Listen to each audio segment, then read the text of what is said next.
그 이재명 정부가 출범한 지가 벌써 6월 4일에 출범을 했으니까 꽤 흘렀습니다. 그런 상황을 겪으면서 생각보다 오래는 안 됐는데 윤석열이라는 세 글자가 저 같은 경우에는 머릿속에서 완벽하게 지워지고 있거든요. 왜 그럴까요, 선배? 왜 지워져? 이제 걸줄 시간인데 그거 지워지면 안 돼요. 그래요? 절대 지워지면 안 맞습니다. 돼. 잊지 말아야 됩니까? 네. 그럼요. 저는 어쨌든 윤석열, 김건희가 한국 사회에 역사적으로 이렇게까지 정말 해악을 끼친 게 있었을까? 3년만 그나마 2년 반만 해서 다행이지. 조금 더 했으면 나라 정말 완전히 들어먹을 뻔했잖아요. 지금도 그걸 갖다 지금 밝혀내기 위해서 특검을 하는 거잖아요. 그렇습니다. 이 네. 특검이 대한민국을 다시 한번 이 그 뭐라고 할까 되치게 할 수 있는 다시 한번 이거 발판을 만들 수 있느냐 없느냐 이 과정이라고 생각해요. 발판이라고 생각해요. 저는 그렇습니다. 특검이. 그래서 이 특검이 무조건 성공을 하고 국민적인 그 뭐라고 해야 되나 그러니까 호응 이걸 받아줘야만이 된다고 저는 생각을 해요.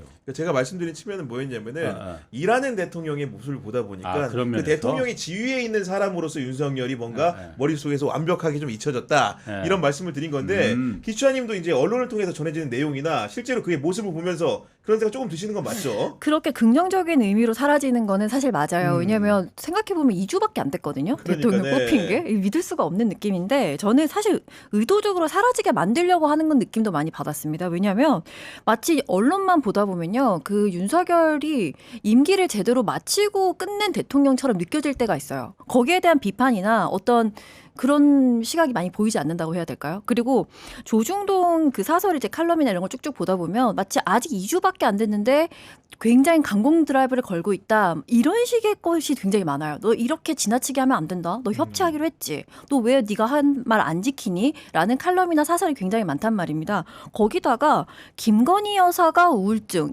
여사란 단어를 계속 꼬박꼬박 쓰는 것도 저는 굉장히 작은 부분이지만 이게 사람들 머릿속에서 이전에 있었던 내란 때문에 종식된 그 권력이라는 점을 지우는 역할을 한다고 생각을 해요. 근데 지금 김건희가 우울증 걸려서 온 세상이 다 걱정을 해야 될 것처럼 기사가 쏟아진단 말입니다. 근데 저는 거기서도 왜 특혜 논란이 전혀 아무런 언급이 없을까? 저는 그런 생각을 굉장히 많이 하거든요. 그렇기 때문에 그런 측면에서 보면은 뭐 검찰 개혁도 중요하고 기재부 개혁도 중요하지만 이런 일상들을 다루는 여러 가지 주요한 사건들을 다루는 언론의 태도에 대한 지적들도 나오는 것이고 그렇기 때문에 그 언론 개혁도 좀 필요한 측면이 있다 이런 얘기가 좀 나오는 것 같습니다, 선배. 그러니까 그 얘기하기 전에 일단 추자 씨가 말을 엄청 조리 있게 이렇게 잘하시네요.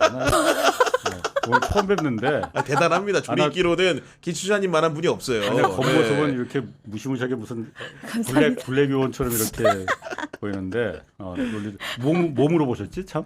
그 물어본 거는 이제 언론 개혁이라는 것도 주요한 화두 중에 하나로 이재명 예. 정부 들어서 거론되고 있다. 그러니까 검찰 개혁과 언론 개혁은 세트맨입니다. 그러니까 누가 햄버거고 누가 프렌치 프라이는 모르겠지만은 하여튼 둘 다 같이 똑같은 가치 개혁의 대상이잖아요. 어쨌든 우리가 언론이 왜 개혁이 대상이 됐는지는 스스로 잘 알고 있어요. 물론 모든 언론인들이 다 잘못해서 말하는 거 아닙니다. 그렇잖아요. 네. 근데 저는 사실 기본적으로 이참에 언론을 개혁한다면 뭐 어떻게 바꾸겠어. 이걸 갖다가 언론사를 갖다가 어쨌든 민간 회사인데 그걸 강제로 전두환처럼 옛날처럼 때려 뭐 강제로 문을 닫게 만들겠어. 그럴 수는 그렇죠. 없잖아요. 네. 그 속히는 구성원들 이 사람들이 바뀌어야만이 그 언론이 개혁이 된다고 뭐 당연한 얘기지만 그렇잖아요. 저는 예전에도 제가 여기 와서 한번 말한 적이 있는 것 같은데 일단 기자들에 대한 그 채용 과정 이 부분부터 바꾸는 게 이 부분을 바꿔야 되는 게 가장 마지막 그 최종 종착점 네. 목표라고 생각하거든요. 물론 처음에는 그러니까 일단 순차적으로 나가야 되겠지. 그리고 우리가 언론 개혁이라는 게 제가 처음에 생각하는 건 처음에는 일단은 동의하는 기자들도 있고 안 하는 기자들도 있을 거예요. 그런데 그 일단 기자단에 대해서 우리가 심각하게 다시 한번 생각해봤는데 수십 년 기자단 동안 구성하는 문제에 대해서 그렇지 네. 기자단이란 그 어쨌든 그 카르텔이잖아. 이거야말로 진짜 카르텔이잖아요. 함부로 들어가지도 못해. 다른 데는 왜냐하면 기자단에 속해 있는 기자가 많아지면 많아질수록 그 기자단에 속해 있는 권력과 권한이 특혜가 줄어들 수밖에 없잖아요. 그렇습니다. 그러니까 이게 딱 담합해 갖고서는 우리끼리 똘똘 뭉쳐서 우리끼리 다 해먹자 이거잖아요. 이거 빨리 해체해야 됩니다. 물론 긍정적인 면이 없지는 않아요. 없지는 않아. 그렇지만 긍정적인 면보다는 해악이 제가 봤을 때 100배는 더 큽니다. 특히나 가장 먼저 법조기자단 물론 모든 기자단을 다 해체해야 된다고 제가 말하는 거 아니에요. 대통령실 출입 기자는 있어야 됩니다. 그거 없앨 필요가 없어. 국회 출입 기자단 반반입니다. 나머지 정부 부처에 옛날 노무현 정부가 해체시켰듯이 노무현 대통령이 해체시켰듯이 일반 정부의 기자단이 왜 있어야 되느냐. 그리고 그걸 국민 세금들로 기자단 기자실을 운영하고 물론 지금은 기자단에 옛날하고 다르게 실비를 내죠. 내긴 네. 내지만은 그거 정말 진짜 실비입니다. 이걸 갖다 그것뿐만이 아니고 기자단에서 굉장히 많은 유무형의 혜택들이 돌아가잖아요. 지금은 제가 이제 현직을 떠나서 잘 모르겠죠. 옛날에는 뭐 전반기 하반기로다가 해외 취재나 심층 취재라는 명목으로다가 해외 여행도 있었어요. 뭐 미국파 유럽파 나눠 갖고 그런 거 다 국민 세금이잖아요. 이게 왜 필요하냐? 기자단을 갖다가 언론사들이 자체적으로 취재하면 되는 거지. 왜 이걸 국민 세금으로다가 기자단이라는 일종의 카르텔 집단을 만들어서 네. 온갖 나쁜 일 여기서 다 합니다. 실제로 다 합니다. 이걸 갖다 왜 유지를 시켜야 되느냐? 특히나 법조기자단 워낙 욕 많이 먹잖아요. 검찰 개혁과 마찬가지로 법조기자단이 한 몫을 했다는 거 물론 법조기자단에 계셔갖고 저하고 생각이 좀 다를 수도 있어요. 그렇지만은 저는 이거부터 먼저 반발이 굉장히 셀 겁니다. 검찰 개혁과 마찬가지로 반발이 세겠지만은 언론 개혁의 출발점은 법조기자단부터 해체시켜갖고 나머지 기자단이 전체적으로 다 자유로운 언론 취재 형태를 풍토를 만들어주고 마지막으로는 어쨌든 간에 이 기자라는 누가 기자가 될 것이냐. 이게 지금은 어쨌든 그 조중동뿐만이 아니라 KBS도 그렇고 MBC도 그 이른바 메이저 언론사들은 말할 것도 없고 대부분의 언론들이 이게 좋은 직제, 좋은 일자리잖아요. 그러니까 다 어쩌다 돈 많은 부모 만나갖고 좋은 이상한 고등학교 특목고니 뭐 이런 데 들어가고 거기서 좋은 대학을 당연히 들어가. 그럼 좋은 대학을 들어가서 당연히 좋은 일자리 뭐 판검사 되고 의사 되고 변호사 되고 공무원 되고 삼성전자 들어가고 언론사도 좋은 일자리 중에 하나입니다.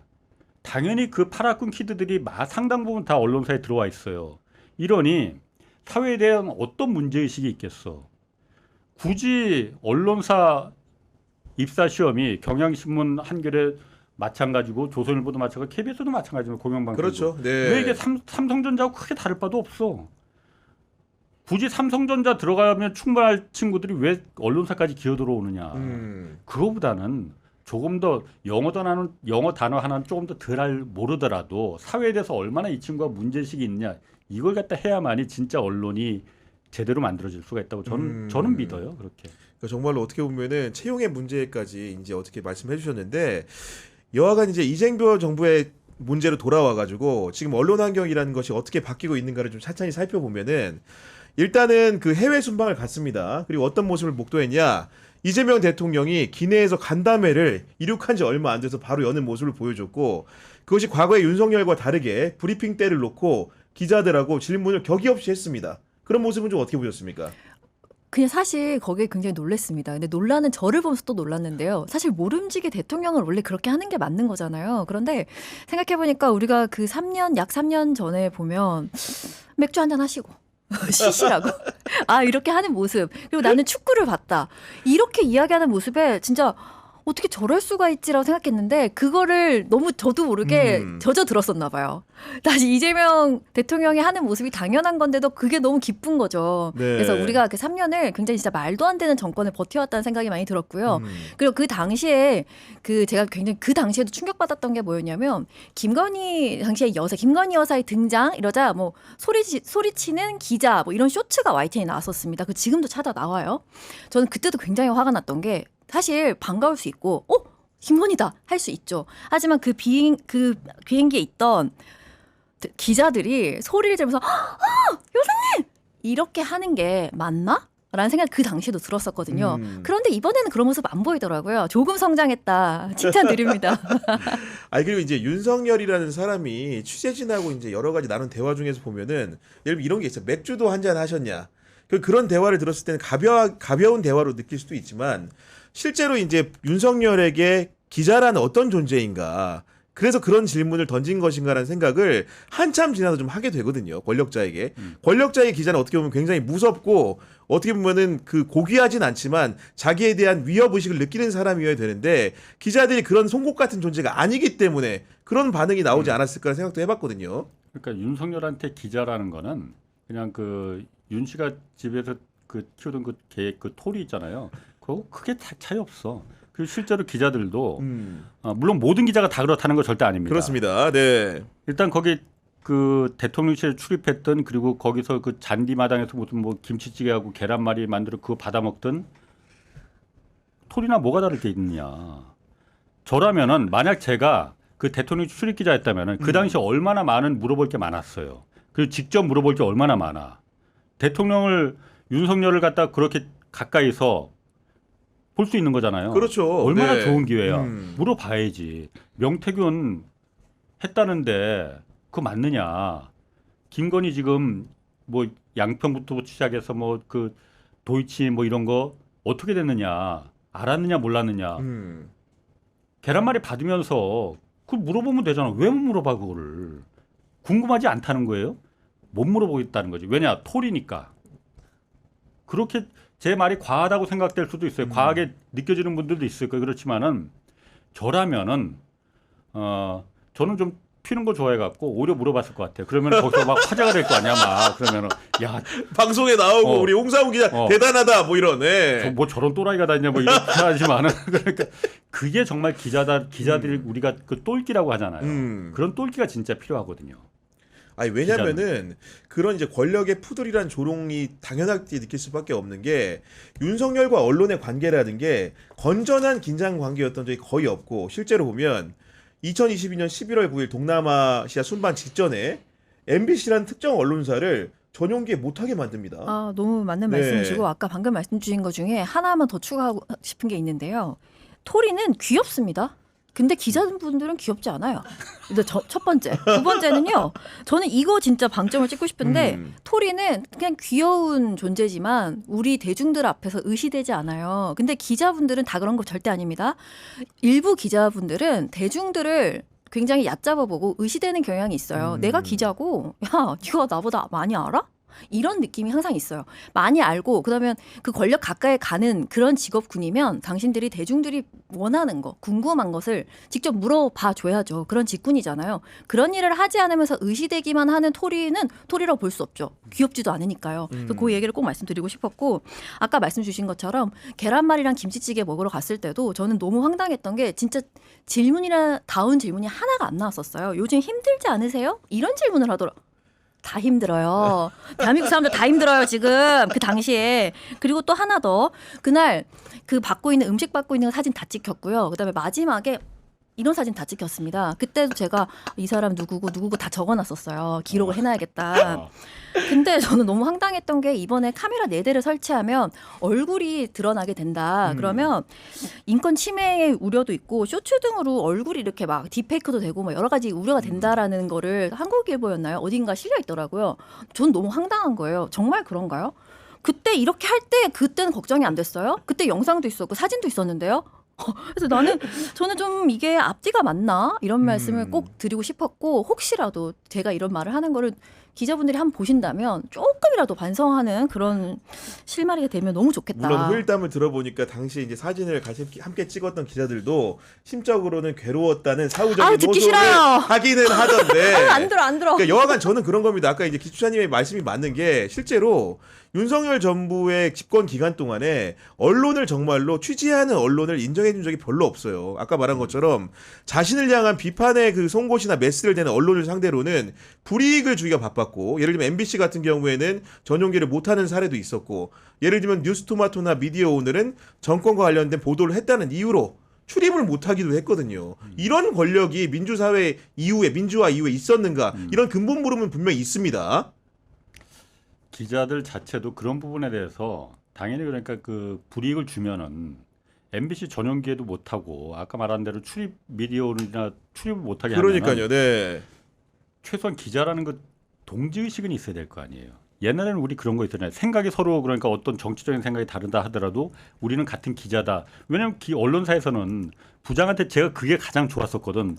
언론사 들어가면 부장님이라고 안 하잖아요. 국장님이라고 안 하잖아요. 그렇죠. 님자 빼죠. 네. 우리 같은 기자다. 부장이든 사장이든 국장이든 그러니까 김 국장, 김 부장 이거 나 기사 좀 봐주세요. 이렇게 말하잖아요. 얼마나 그게 기자라는 일종의 연대의식, 동지의식이잖아요.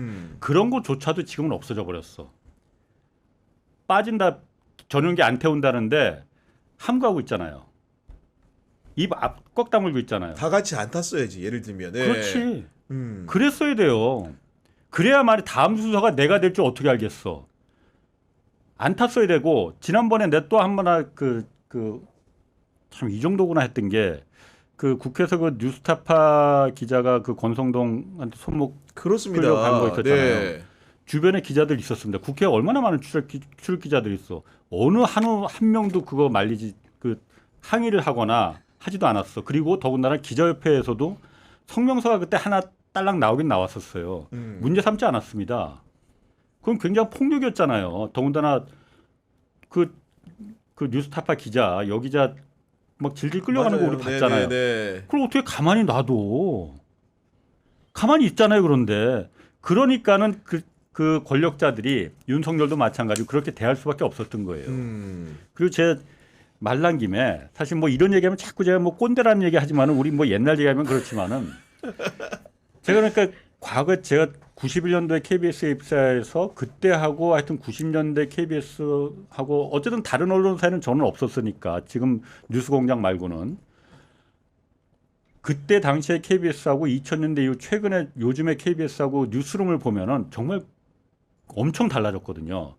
물론 시설이나 이런 게 달라졌다는 게 분위기가 그때는 막 9시 뉴스 그때도 9시 뉴스였고 지금도 9시 뉴스니까 9시 뉴스 마감 임박해서 막 6시 7시 뭐 이때는 막 정말 난장판이죠. 시장판이잖아요. 이 인터뷰를 빼니 많이 뭐 이 기사를 갖다가 내가 현장을 갔다 와서 취재했는데 내가 제일 잘하지 부장이 이걸 뭘 안다고 이걸 이렇게 바꾸냐. 그럼 야 이 새끼 네가 뭐라 재떨이 날아다니면 진짜 그랬습니다. 그리고 멱살 잡았어 실제로.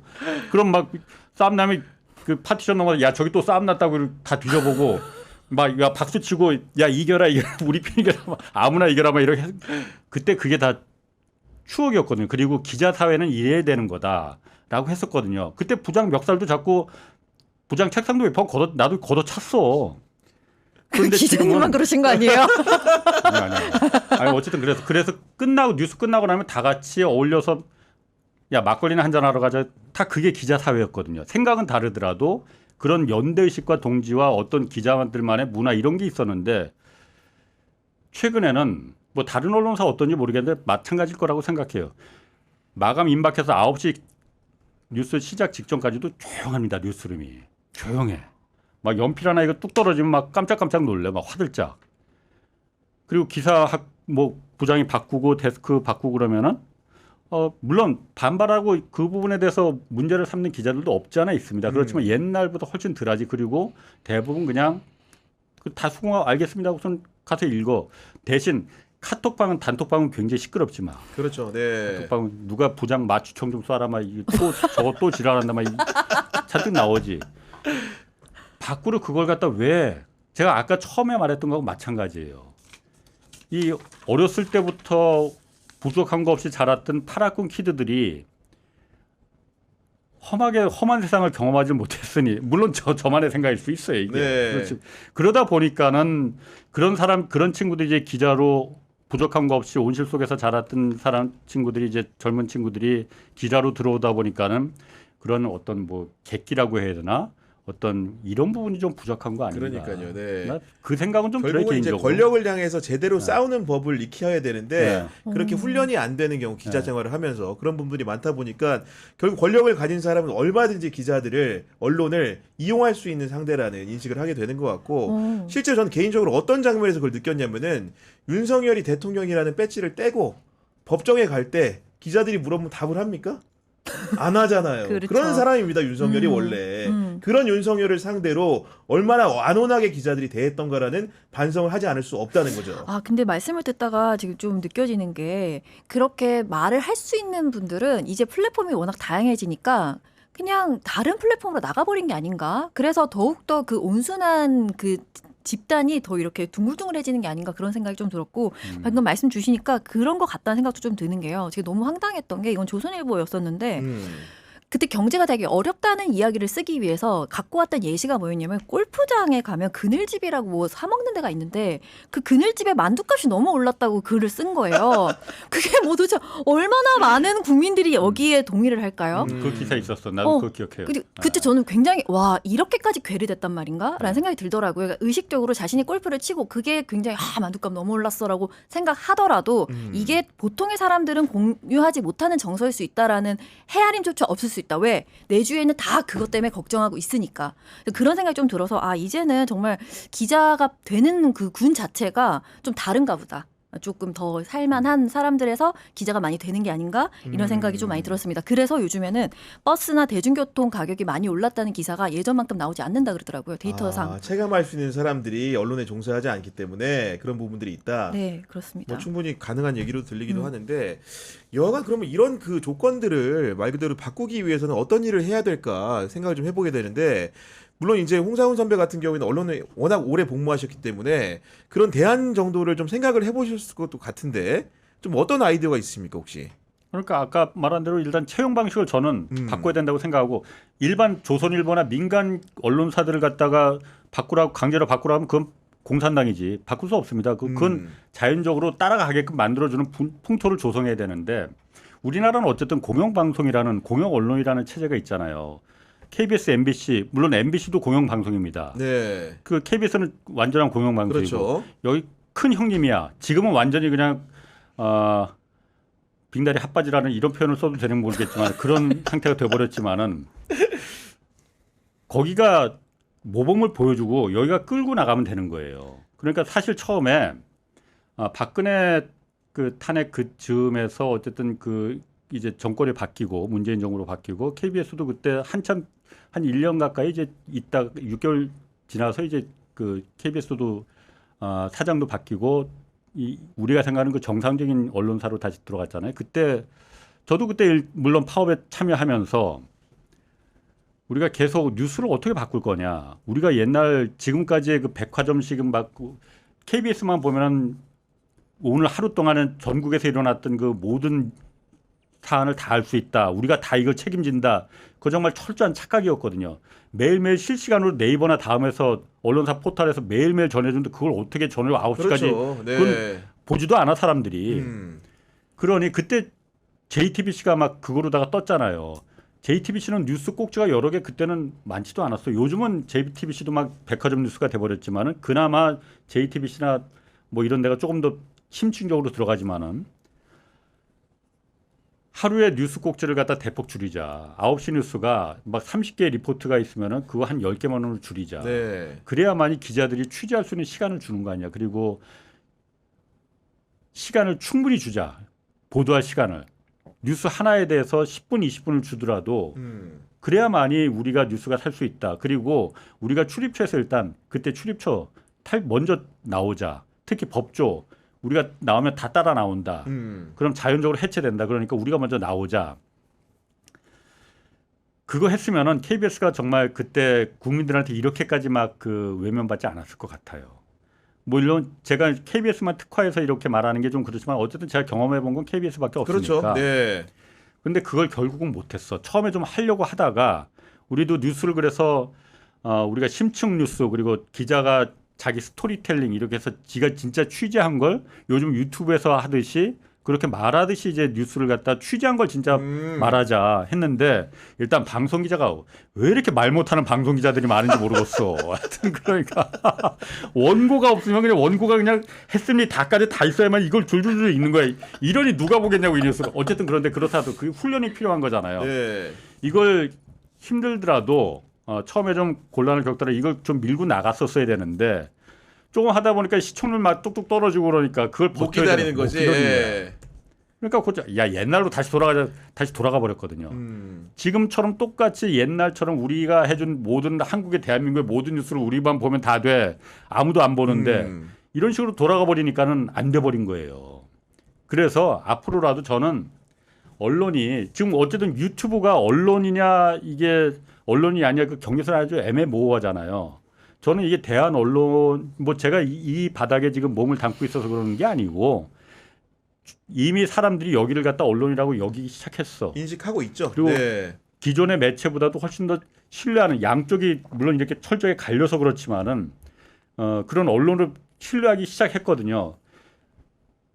기존의 언론들이 매체들이 이 방식을 저는 따라가야 된다고 생각해요. 그래서 KBS만 하더라도 만약에 제가 KBS를 다시 돌아 혹시 KBS 사장이 된다면 되고 싶다는 거 아니에요? 되고 싶다는 거 아니에요? 아 진짜로. 쇼츠 잘라주세요.